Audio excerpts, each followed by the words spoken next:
Assalamualaikum warahmatullahi wabarakatuh. Halo semuanya, apa kabar? Tentunya kalian dalam keadaan sehat-sehat saja dimanapun kalian berada.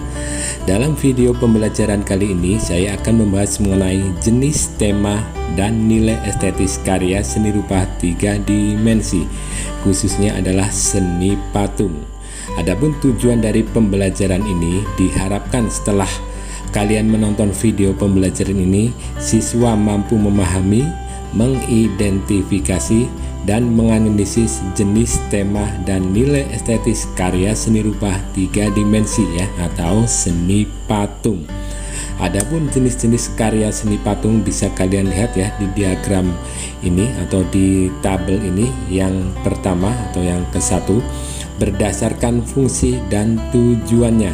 Yang kedua berdasarkan bentuk, bagian, dan posisinya. Yang ketiga adalah berdasarkan corak ataupun gaya. Yang pertama ya, berdasarkan fungsi dan tujuannya, itu A ya, seni patung murni. Ada patung seni. Yang kedua ada patung dekorasi. Yang B ya, seni patung terapan ya, itu ada patung religi, ada patung monumental, ada patung arsitektur, dan yang keempat ada patung kerajinan. Terus yang kedua ya, berdasarkan bentuk, bagian, dan posisinya ya. Yang A ada free standing, ada yang B ada sonde, C ada boss atau sedada, yang D ada kepala, yang E ada relief. Terus selanjutnya yang ketiga berdasarkan corak atau gaya ya, ada corak imitatif, yang B corak deformatif, yang C corak non figuratif ya. Langsung aja kita bahas mengenai yang pertama adalah berdasarkan fungsi dan tujuannya ya. Jadi berdasarkan fungsi dan tujuannya, patung dibagi menjadi 2 ya. Jadi ada yang A ada seni patung murni, yang B ada seni patung terapan. Yang pertama ya, seni patung murni, yang A ya, ada patung seni, ada patung dekorasi. Yang B ya, seni patung terapan, ada patung religi, ada patung monumen, ada patung arsitektur, ada patung kerajinan ya. Langsung aja kita bahas yang pertama ya, patung murni ya. Jadi seni patung murni itu merupakan karya seni patung yang memiliki fungsi ya, mengutamakan keindahan ya daripada aspek fungsional ya. Ini contohnya ya. Jadi yang pertama ada patung seni ya. Jadi patung yang hanya dinikmati keindahannya saja ya, atau buat koleksi ya, biasanya dipajang di dalam rumah atau di lemari atau di atas lemari atau di mana aja, di pojok-pojok ruangan. Terus yang kedua ada patung dekorasi, yaitu sebuah karya seni patung yang tujuannya dari pembuatannya agar menjadi penghias dari suatu lingkungan atau agar dapat memberikan keindahan terhadap lingkungan ya, selain memiliki fungsi lain ya. Mungkin kalian sudah pernah ke Taman Dinosaurus ya, yang ada di Muktisari ya. Di situ ada beberapa atau banyak patung ya, salah ya, banyak patung ya, patung dinosaurus dan patung binatang-binatang lain. Nah itu fungsinya adalah, yang utama adalah sebagai dekorasi atau sebagai hiasan ya, selain sebagai tempat untuk selfie. Terus yang selanjutnya adalah yang B ya, seni patung terapan ya. Jadi karya seni patung terapan selain dinikmati keindahannya, juga memiliki keuntungan lain yang dapat membantu kehidupan manusia. Adapun jenisnya adalah sebagai berikut ya. Yang pertama ada patung religi ya, atau patung keagamaan. Yang kedua patung monumental ya, atau monumen. Yang ketiga ada patung arsitektur ya, atau patung bangunan ya. Yang keempat ada patung kerajinan ya. Langsung aja kita bahas mengenai patung religi ya. Patung religi adalah salah satu karya seni patung yang mempunyai unsur ya religius, dimana biasanya kerap dipakai sebagai sebuah sarana dalam suatu peribadatan dalam keyakinan tertentu ya, atau agama tertentu ya. Misalnya di sini saya contohkan adalah patung Buddha ya. Agama lain juga ada yang misalnya agama Kristen itu patung Yesus Kristus, patung Bunda Maria, dan sebagainya ya. Terus selanjutnya Di sini ada patung monumental ya, atau patung monumen ya, yaitu merupakan sebuah patung ya yang pembuatannya dengan sebuah tujuan, yaitu guna memperingati yang sangat bersejarah ya, yang memperingati peristiwa yang sangat bersejarah ya, maupun sebagai pengenang jasa dari seorang atau kelompok, biasanya adalah jasa seorang pahlawan ya. Ini contohnya adalah patung monumen Pancasila Sakti ya, itu ada gambar lambang burung Garuda dan 7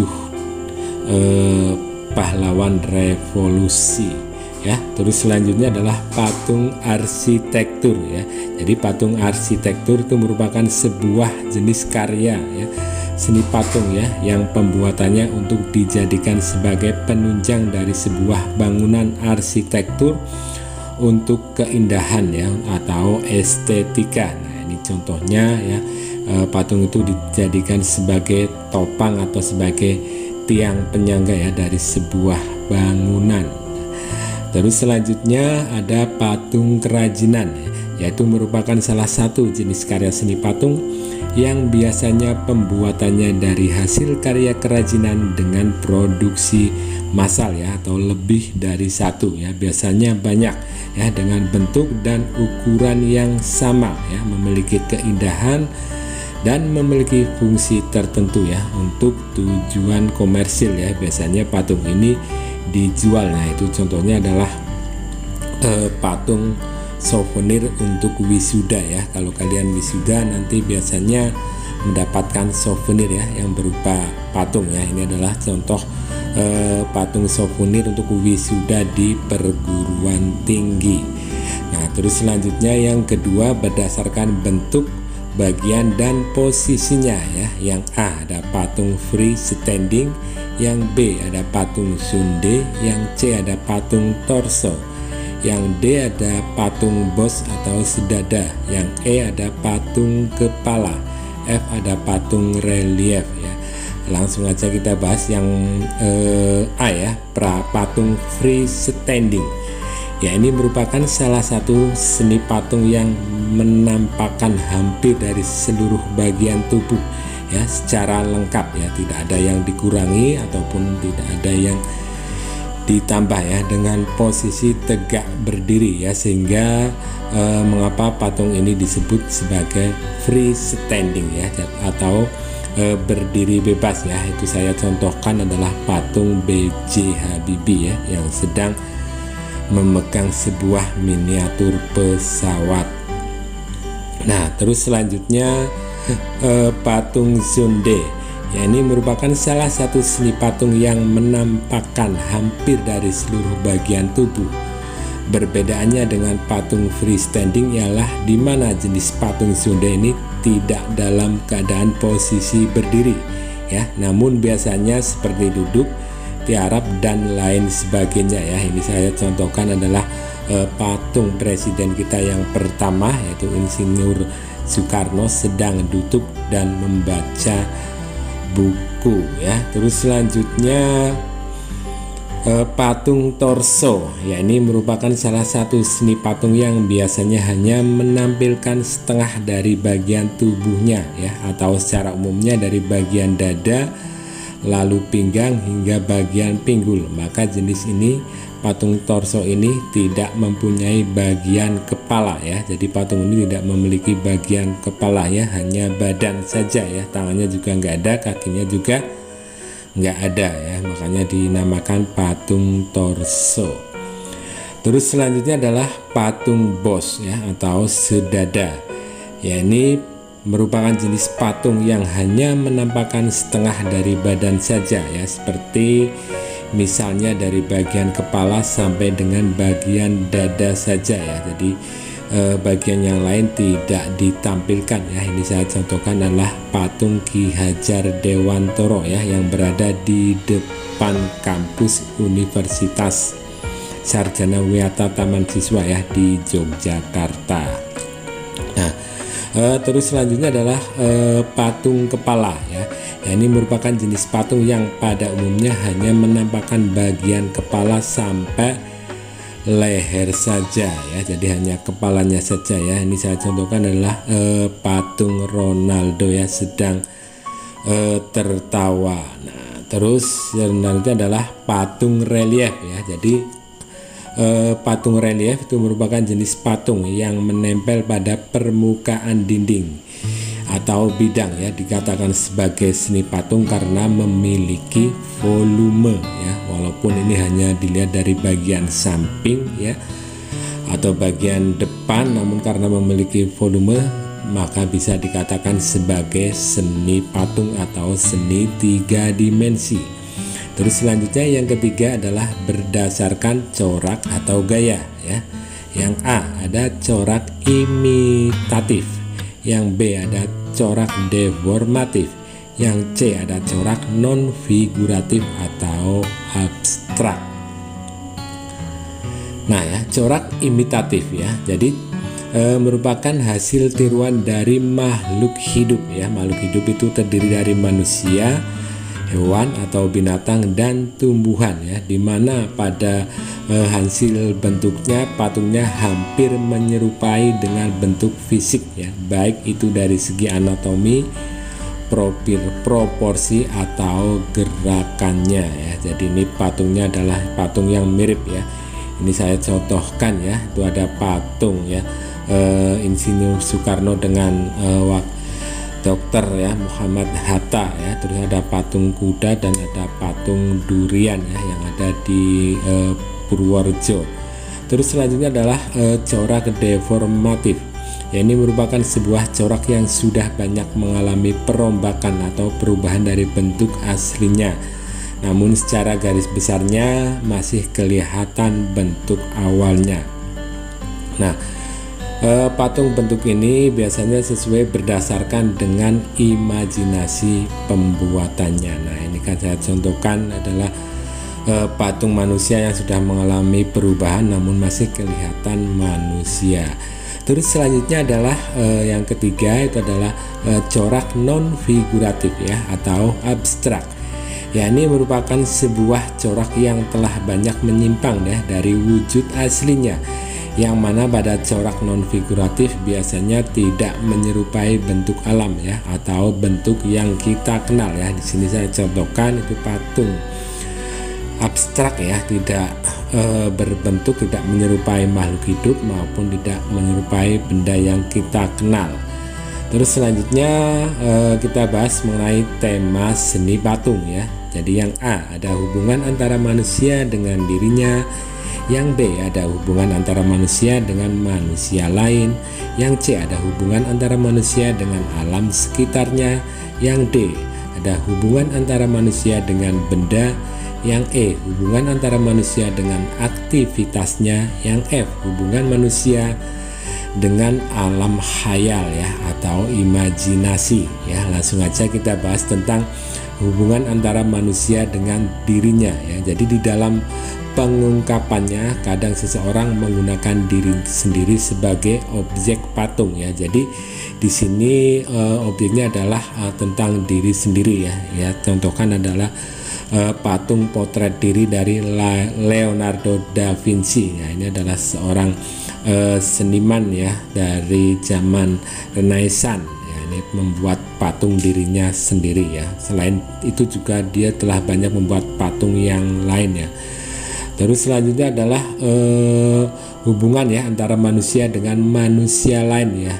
Dalam tema ini patung diwujudkan dalam bentuk orang-orang yang ada di sekitarnya, yang dikenalnya seperti tokoh masyarakat, orang terkenal, keluarga dan sebagainya ya. Saya ini contohkan adalah patung Insinyur Soekarno ya, karya G. Sidarta. Terus selanjutnya yang C, hubungan antara manusia dengan alam sekitarnya. Di dalam tema ini biasanya patung berubah bentuk tumbuhan ataupun binatang ya. Ini saya contohkan ada patung puma ya atau macan kumbang, dan patung bunga ya merupakan bagian dari tumbuhan. Terus selanjutnya hubungan antara manusia dengan benda ya. Dalam tema ini patung berubah bentuk benda ya yang ada di sekitar kita yang kita kenal dan menarik ya untuk dibuat ya, seperti alat transportasi ya atau kendaraan atau bentuk-bentuk bangunan yang lain ya. Nah, ini saya contohkan sebuah mobil klasik dan motor klasik ya. Ini yang motor dibuat dari bahan-bahan bekas ya, kalau yang mobil dibuat dari kayu. Terus selanjutnya adalah yang E ya, hubungan antara manusia dengan aktivitasnya ya. Jadi patung ini diwujudkan berupa aktivitas manusia sehari-hari seperti berjalan, berlari, olahraga, bekerja dan sebagainya ya. Ini saya contohkan ada patung sedang bermain bola voli ya, itu memegang bola, dan ada patung yang sedang bekerja ya, atau sedang mencangkul. Nah, terus selanjutnya hubungan manusia dengan alam khayal ya. Jadi patung ini diwujudkan berdasarkan khayalan ya, atau imajinasi seseorang dalam bentuk deformatif ya, dan non figuratif ya, atau abstrak ya. Namun nilai estetis karya seni rupa ini masih kelihatan ya, walaupun bentuknya abstrak. Nah, ini kan ada dua patung. Yang pertama patung kucing ya udah dibentuk, yang kedua itu adalah patung berupa lekukan ya. Nah, ini persepsinya orang macam-macam nah, karena patung ini tidak menyerupai bentuk sesuatu atau bentuk-bentuk alam.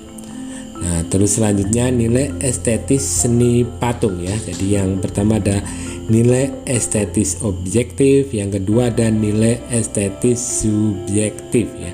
Jadi nilai estetis objektif adalah nilai estetis objektif adalah nilai estetis yang memandang keindahan karya seni rupa berada pada wujud karya seni itu sendiri. Artinya keindahan dari objek seni adalah yang tampak oleh kasat mata ya. Jadi keindahan sebuah karya seni rupa berbentuk dari komposisi, baik bentuk yang menarik dan sesuai ya dengan penempatan objek yang membentuk kesatuan dan sebagainya ya. Keselarasan dalam menata unsur-unsur visual ini yang mewujudkan sebuah karya seni rupa ya. Ini saya contohkan itu patung ya, antara patung Soekarno dan patung Muhammad Hatta. Nah, ini kan karena bentuknya detailnya bagus ya, maka ini adalah kita sebut dengan objektif ya. Jadi berasal dari objeknya itu sendiri.